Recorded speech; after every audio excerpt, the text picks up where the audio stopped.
करते हैं। एपिसोड की शुरुआत में हम लोग देखते हैं कि मिलिट्री एक आइलैंड के ऊपर शिप से अटैक कर रहे थे, लेकिन उनके अटैक उस आइलैंड के ऊपर बेअसर थे क्योंकि वहाँ पे थे मॉन्स्टर्स। इसीलिए वो फैसला करते हैं कि अब उन मॉन्स्टर्स से सिर्फ मुकाबला हंटर्स कर सकते हैं और कोई भी नहीं। आइलैंड पे हम लोग देखते हैं कि कई सारे हंटर्स मिलके एंड मॉन्स्टर्स के साथ फाइट कर रहे थे। वहाँ पे कई सारे मेज भी थे जो कि अपना फायर अटैक एंड मॉन्स्टर्स के ऊपर करते हैं, लेकिन एंड मॉन्स्टर के ऊपर उनका कोई भी असर नहीं होता है और वो आसानी के साथ उनको डोमिनेट करने लगते हैं और उनके ऊपर हमला करके उन्हें मारने खाने लगते हैं। उन हंटर्स को यकीन हो जाता है कि वो सभी इन एंड मॉन्स्टर्स का मुकाबला नहीं कर पाएंगे और वो हार मान के मरने ही वाले थे कि उसी टाइम पे वहाँ पे एस क्लास के हंटर्स आते हैं और उन्हीं में से एक एस क्लास का हीलर भी था जो कि एक एंड मॉन्स्टर के ऊपर हमला करके उसे मार देता है और जल्दी से अपनी पावर्स का यूज करके एक हंटर को हील करने लगता है। लेकिन उसी टाइम पे उसके ऊपर भी कई सारे मॉन्स्टर एक साथ हमला कर देते हैं, लेकिन हम लोग देखते हैं कि वहाँ पे कई सारे एस क्लास के हंटर्स आए थे जो कि उन एंड मॉन्स्टर के ऊपर अटैक करके उनको मार देते हैं और एक एक करके वहाँ पे जितने भी मॉन्स्टर्स थे उन सभी को मारना शुरू कर देते हैं। उसी टाइम पे वहाँ पे एक व्हाइट और बड़ा सा एंड मॉन्स्टर आता है। हंटर्स को यकीन हो जाता है कि ये उनका लीडर नहीं है। इसके बाद दो हंटर मिलके एंड मॉन्स्टर के ऊपर हमला कर देते हैं। एक हंटर उसके ऊपर अपनी बिजली से अटैक करता है और दूसरा हंटर जिसके पास स्ट्रेंथ की ताकत थी वो अपनी स्ट्रेंथ का इस्तेमाल करके उस एंड मॉन्स्टर के दांतों को उखाड़ लेता है और उसके तरफ उसके ही दांतों को इतनी तेज से फेंकता है कि उसका दांत उसके सीने से पार हो जाता है और वो ऐसे ही मारा जाता है। लेकिन उसी टाइम पे वहाँ पे उसी तरह के कई सारे मॉन्स्टर्स आ जाते हैं, तो फिर हंटर अपनी पावर को बढ़ाता है और खुद को एक बेस्ट में बदल देता है और उन सभी के ऊपर हमला करने लगता है। उसी टाइम पे हम लोग एक और एस क्लास के हंटर को देखते हैं जिसका नाम चोई था और ये एक मेज है जो कि अपने फायर अटैक को उन एंड मॉन्स्टर्स के ऊपर करता है। तो छोटे वाले तो मारे जाते हैं, लेकिन जितने भी व्हाइट कलर के थे वो सभी आगे बढ़ने लगते हैं। तो फिर चोई अपने सभी हंटर्स से कहता है कि वो सभी आगे बढ़ के उन सभी के ऊपर हमला करे और वो सभी मिलके उन व्हाइट एंड मॉन्स्टर्स के साथ फाइट करना शुरू कर देते हैं। फिर हमें बताया जाता है कि करीब 10 साल पहले यहाँ पे पोर्टल्स अचानक से दिखाई देने लगे थे जिनके अंदर से कई सारे मॉन्स्टर्स बाहर निकले थे, लेकिन उनके ऊपर नॉर्मल वेपन्स का कोई भी असर नहीं हो रहा था और वो लोग उनके सामने बेअसर थे। लेकिन उसी टाइम पे वहाँ पे कई सारे हंटर्स आए जिनके पास मैजिकल पावर थे जिसकी मदद से उन्होंने उन्हें मार गिराया। हंटर्स की ताकत अलग अलग तरह के क्लास में डिवाइड की जाती है, जैसे कि एस, ए, बी, सी, डी और ए क्लास सबसे कमजोर क्लास मानी जाती है। अगर एक बार किसी हंटर को उसकी क्लास मिल जाए तो इससे कोई फर्क नहीं पड़ता है कि हंटर कितनी भी मेहनत करता है, उसकी क्लास डेवलप नहीं होती है। जिसके बाद अगला सीन 3 साल के बाद का होता है। हम लोग एक डंजन गेट को देखते हैं जहाँ पे कई सारे हंटर्स इकट्ठा हुए थे। वहीं पे हम लोग हंटर किम नाम के एक बंदे को देखते हैं जिनके पास पार्क नाम का एक हंटर आता है। इसने 2 साल पहले हंटर की जॉब छोड़ दी थी, लेकिन बीवी दोबारा प्रेग्नेंट होने की वजह से पार्क ने हंटर का काम फिर से शुरू किया है ताकि पार्क ज्यादा पैसे कमा सके। उसी टाइम पे वहाँ पे हमारा मेन कैरेक्टर आता है जो कि दुनिया का सबसे कमजोर हंटर है और इसका नाम है संग जिनवो। लेकिन इसके बावजूद जितने भी हंटर वहाँ पे थे वो सभी संग जिनवो को अच्छे से ट्रीट करते हैं और उसे ग्रेड करते हैं। इसीलिए पार्क किम से पूछता है क्या वो इतना शक्तिशाली है, तो फिर किम पार्क को बताता है कि वो इसके अपोजिट है, वो ई क्लास का हंटर है और सबसे कमजोर हंटर उसे माना जाता है। अगर जिनवो किसी भी रेड को ज्वाइन करता है तो फिर इसका मतलब ये होता है कि वो रेड काफी आसान होगी और सक्सेसफुल होगी। उसी टाइम पे वहाँ पे जूही नाम की एक लड़की आती है जो कि डी क्लास की हीलर है और वो जिनवो के ऊपर गुस्सा करने लगती है कि वो इतना गैर जिम्मेदार कैसे हो सकते हैं कि उसके चेहरे के ऊपर चोट लग गई। जिनवो जूही को बताता है कि पिछली रेड के दौरान जितने भी हंटर्स थे वो कुछ ज्यादा ही शक्तिशाली थे, इसीलिए उन्हें किसी हीलर की जरूरत नहीं थी। लेकिन जिनवो के कुछ ज्यादा ही कमजोर होने की वजह से उसे चोट लग गई और इसमें किसी की भी गलती नहीं थी। लेकिन जूही फिर भी उन सभी हंटर्स के ऊपर गुस्सा करने लगती है। उन्हें कम से कम एक हीलर को तो रख ही लेना चाहिए था। इसके बाद हम उनके रेड के लीडर मिस्टर संग को देखते हैं जो कि एक सी क्लास के हंटर है। फिर वो सभी लोग डंजन गेट के अंदर दाखिल होते हैं। फिर हम लोग मिस्टर को और उनके असिस्टेंट को देखते हैं जो कि गवर्नमेंट के जरिए हंटर्स को संभालते हैं। मिस्टर को अपने असिस्टेंट से पूछते हैं कि इस बार की मीटिंग गवर्नमेंट के साथ कैसे गई, जिसपे उनका असिस्टेंट उन्हें बताता है कि गवर्नमेंट को बस उनसे वही चीज चाहिए कि डंजन ब्रेक ना हो और जितने भी डंजन के मटेरियल्स है वो उन्हें लाके दिए जाए। जिसपे मिस्टर को कहते हैं कि उनके रिक्वायरमेंट बिल्कुल सही है क्योंकि डंजन से जितने भी क्रिस्टल्स मिलते हैं इनके अंदर बेशुमार ताकत होती है।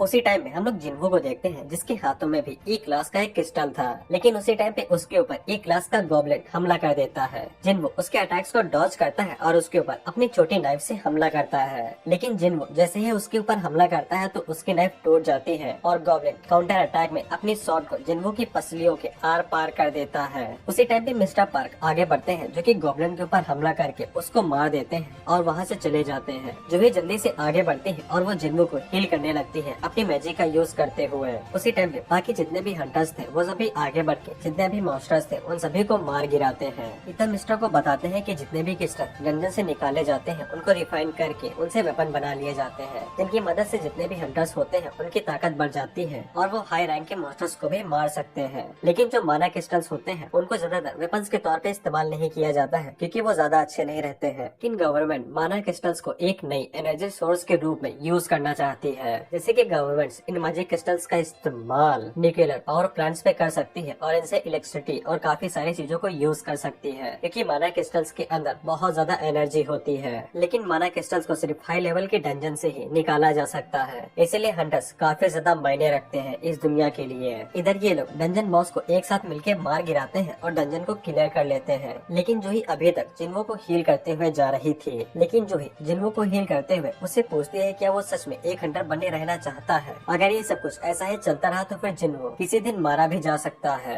लेकिन जिन्वो इसमें सिर्फ आगे से जूही से माफी मांगता है, तो फिर जूही उसके ऊपर चिल्ला के कहती है कि उसको माफी नहीं चाहिए। जिसके बाद जिन्वो अपने ई क्लास के क्रिस्टल की तरफ देखते हुए सोचता है कि उसको बस यही मिला है, लेकिन क्या ऐसे जिन्वो का खर्चा चल भी पाएगा और उसकी सारी जरूरतें पूरी हो पाएंगी। लेकिन उसी टाइम पे उन लोगों को वहाँ पे एक सुरंग मिलती है, जिससे ये बात साबित हो जाती है कि ये जगह एक डबल डंजन है, यानी कि डंजन के अंदर भी एक डंजन। मिस्टर सन उन लोगों से कहते हैं कि उन्हें हंटर एसोसिएशन से इसके बारे में बात करनी चाहिए, लेकिन कुछ लोग कहते हैं कि उन्हें इस डंजन को भी एक्सप्लोर करना चाहिए ताकि वो लोग थोड़े से ज्यादा पैसे कमा सके। लेकिन कुछ लोग यहाँ से जाना भी चाहते थे क्योंकि यहाँ पे खतरा भी हो सकता था, इसीलिए मिस्टर सन उन लोगों से कहते हैं कि वो लोग वोट करेंगे, जिसपे सभी लोग वोट करते हैं तो वहाँ पे 6 हाँ की तरफ आते हैं और 6 ना की तरफ। इसीलिए सभी को जिन्वो की तरफ देखने लगता है क्योंकि उसी की वोट से डिसाइड होना था कि वो लोग अंदर जाएंगे या नहीं। जिन्वो सोचता है कि उसके लिए डी क्लास के डंजन भी बहुत जानलेवा होती है, लेकिन जिन्वो को बहुत सारे काम होते हैं। उसके फादर अभी लापता है, उसकी मदर हॉस्पिटल के अंदर है और उसकी बहन को कॉलेज जाना है और इन सभी चीजों के लिए लगते हैं पैसे, इसीलिए जिन्वो को पैसों की जरूरत थी, इसीलिए वो डंजन के अंदर जाने का फैसला कर लेता है। उसी टाइम पे हम लोग हंटर एसोसिएशन को देखते हैं जहाँ पे सभी लोग अपनी हंटर क्लास चेक करवाने के लिए आते हैं। उसी टाइम पे हम लोग मिस्टर चोई की गिल्ड के एक मेंबर को देखते हैं जो कि हंटर्स को अपने गिल्ड में ज्वाइन करवाने के लिए वहीं पे चारों घंटे बैठे रहते हैं। मिस्टर चोई कहते हैं कि चाहे जितने भी हंटर उन्हें मिल जाए, लेकिन उनमें से कोई भी चाहे जितना शक्तिशाली नहीं होगा।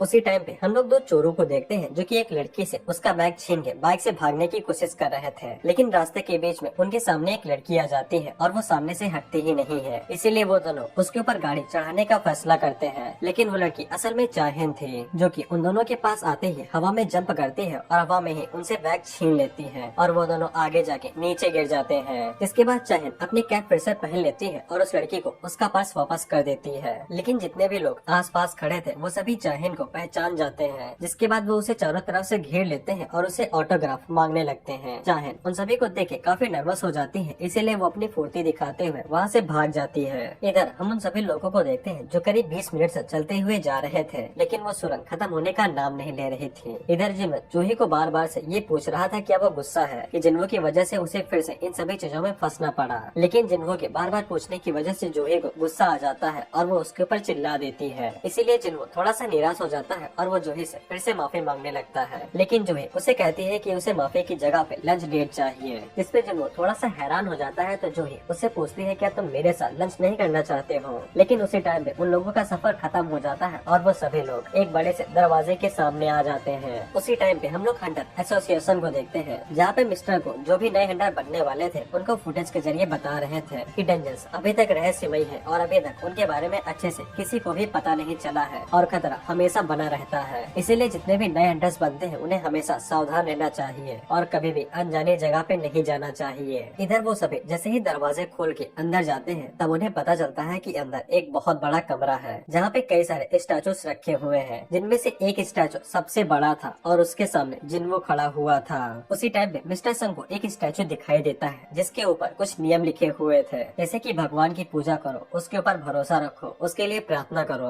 उसी टाइम पे जूही जिन्वो से कहती है कि बड़ा वाला स्टैचू हिल रहा है और वो उनकी तरफ देख रहा था, लेकिन उसी टाइम पे वह दरवाजा अचानक से बंद हो जाता है। तो फिर एक हंटर आगे बढ़ के उस दरवाजे को खोलने के लिए जैसे ही आगे बढ़ता है तो उसके बगल में जो स्टैचू खड़ा हुआ था वो उस हंटर के ऊपर अटैक करता है और पलक झपकते ही उसको बेस से काट देता है, जिससे उन सभी की आंखें फट जाती हैं और वो सभी डर के मारे कांपने लगते हैं। वहीं पे जिन्वो अपने मन के अंदर सोचता है कि एक डी क्लास का हंटर पलक झपकते देखते ही मारा गया। फिर वो सभी लोग घबराने लगते हैं और उन्हें समझ में नहीं आता है कि ये कौन सी जगह है और ये कौन से क्रिएचर है। उसी टाइम भी जिन्हो जब पीछे मुड़ के बड़े वाले स्टैचू की तरफ देखता है, तब वो स्टैचू भी मुड़ के जिन्हो की तरफ देखता है। इसी के बाद हमें जिन्हो की थोड़ी सी लाइफ के बारे में बताया जाता है कि जिन्हो ने जब पहली रेड की थी तब उसकी जिंदगी खत्म होने की कगार पे आ चुके थे, क्योंकि एक ई क्लास के गॉब्लिन ने उसे मार दिया था, लेकिन लोगों ने उसकी जिंदगी कैसे न तैसे बचा ली। इसके बाद जिन्हो जब भी किसी रेड के दौरान जाता है तो उसकी मरने जैसी हालत हो जाती है और वो हमेशा मरते मरते बच जाता है और उसकी जिंदगी हमेशा जिंदगी और मौत के बीच में ही गुजरती रहती है। इसीलिए जिन्हो जिंदा रहने के लिए हर एक छोटी चीज को एब्जॉर्ब करता है और हमेशा सावधान रहता है। इसके बाद स्टोरी प्रेजेंट पे आ जाती है और जिन्हो सभी से चिल्ला के कहता है कि बच जाओ। उसी टाइम पे स्टैचू अपनी आंखों से एक लेजर बीम फायर करता है जिसमें कई सारे लोग ऐसे ही मारे जाते हैं। इसके बाद जिन्हो कांपते हुए अपने मन के अंदर सोचता है कि यहाँ पे